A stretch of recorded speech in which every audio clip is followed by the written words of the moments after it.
So today our video is going to be about somebody's comment that was left asking about the HSK and what the questions were like, what the test was about, and yeah, so we're going to get into that. Now, tonight's video is going to be probably very relevant to many of you because you guys are studying Chinese too, and you guys want to know what the HSK is like. So just pay attention and see what you can get from my personal experience, okay? So let's read the comment that was left. And remember, guys, I love the comments, especially now that we're getting just a little bit more comments as the channel is kind of coming back or doing more of its thing, okay? So these comments, I love them, and they also give me they're easy content that I can just speak about, and all the videos will be relevant more than just, me making up some stuff. But I do make up stuff for the fun of it too, like the stories and things. All the videos are great, but yes, keep the comments coming. They make the most educational, and to me, I just love engaging with you guys. So make sure that you leave more comments in the videos. So now let's get into it. This comment was from Anya Manya. Anya Manya. That sounds like, I wonder where that name is. Where that name comes from. It's like, I'm just interested in this stuff. Come on, we're studying language, so let me look. Anya Manya. It seems from the profile picture, is it like, I don't know. Let me take a wild guess though, because otherwise it won't be fun. Anya Manya sounds like a Southeast Asian, but from the profile picture, it's like, let's see. It's actually like Eastern European, or it's Southeast Asian with like a lot of because there's like a lot of A's in the name. Anya Manya, like a lot of vowels. That's besides the point. The actual question is this. This person asked, hi, about the HSK. Hi, if it's the computer-based exam, can you tell me about the format? Characters on pinyin only? Okay, so this comment was left under my HSK video. That's, if you guys don't know, that's the video that I titled HSK4 plus HSKK results that came today. That was the title. So first things first, it was not a computer-based exam. Well, I have to preface, the HSK4 test, that was not a computer-based exam, but the speaking test was a computer-based exam. So this is what it was like. I did my HSK4 test, the standard HSK4 test, on paper. So it was paper-based.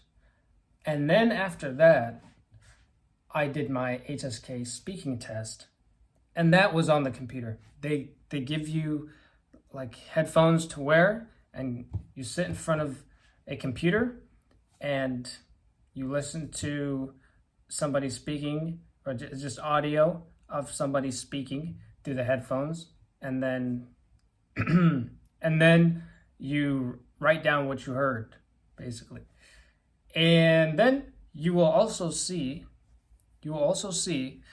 on the computer, or on the computer.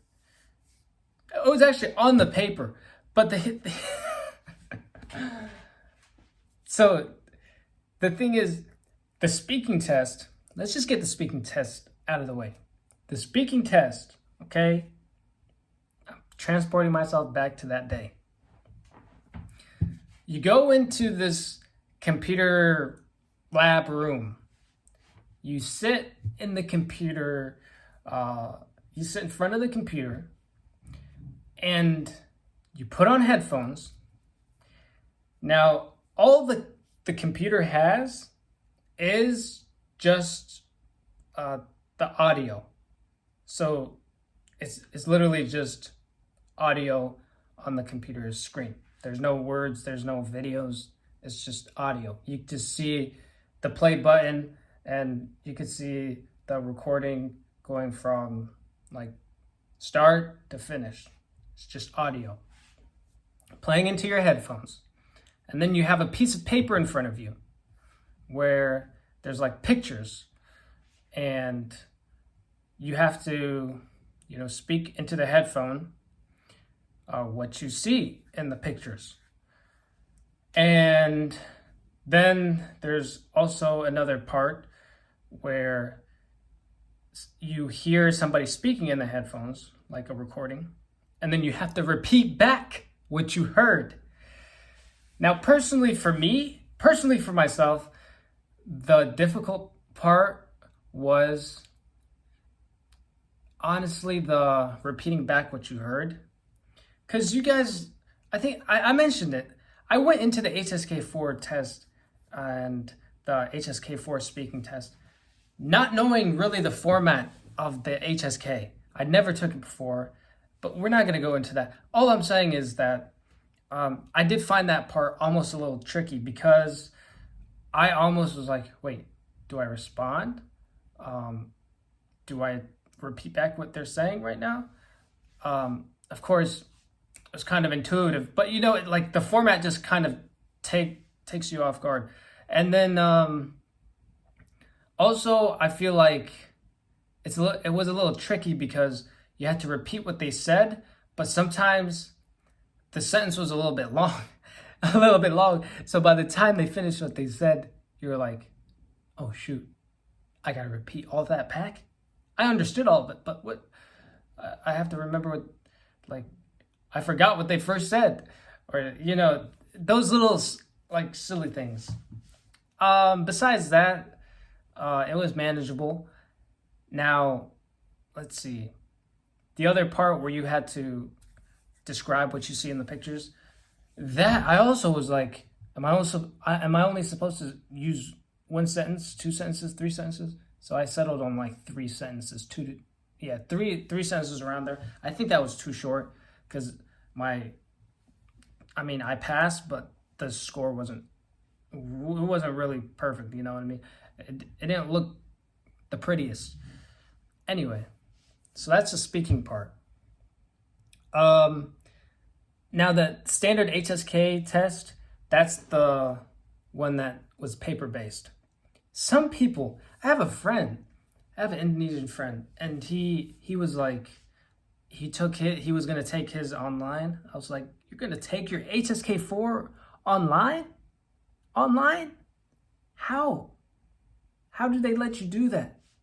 That doesn't even, it doesn't make sense how they would let someone take their HSK online, just at home.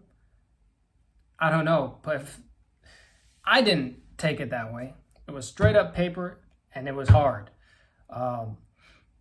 Because it all depends on, I'll make a separate video on it. But yeah, the format was a little different, and it was pretty formal. And if it's your first time ever taking it, just do mock tests. That'll prepare you. Anyway, yeah, it was paper-based. It tests you on your listening. I know you asked about the characters of the pinyin and stuff. The HSK4 standard test just tests you on your listening, your reading, and your writing. So yes, you didn't ask about a specific HSK4 level, so I'm just going to assume it's about the level I was talking about in that video, HSK4. Yeah, so listening, reading, writing, you should know how to write. You should know how to read.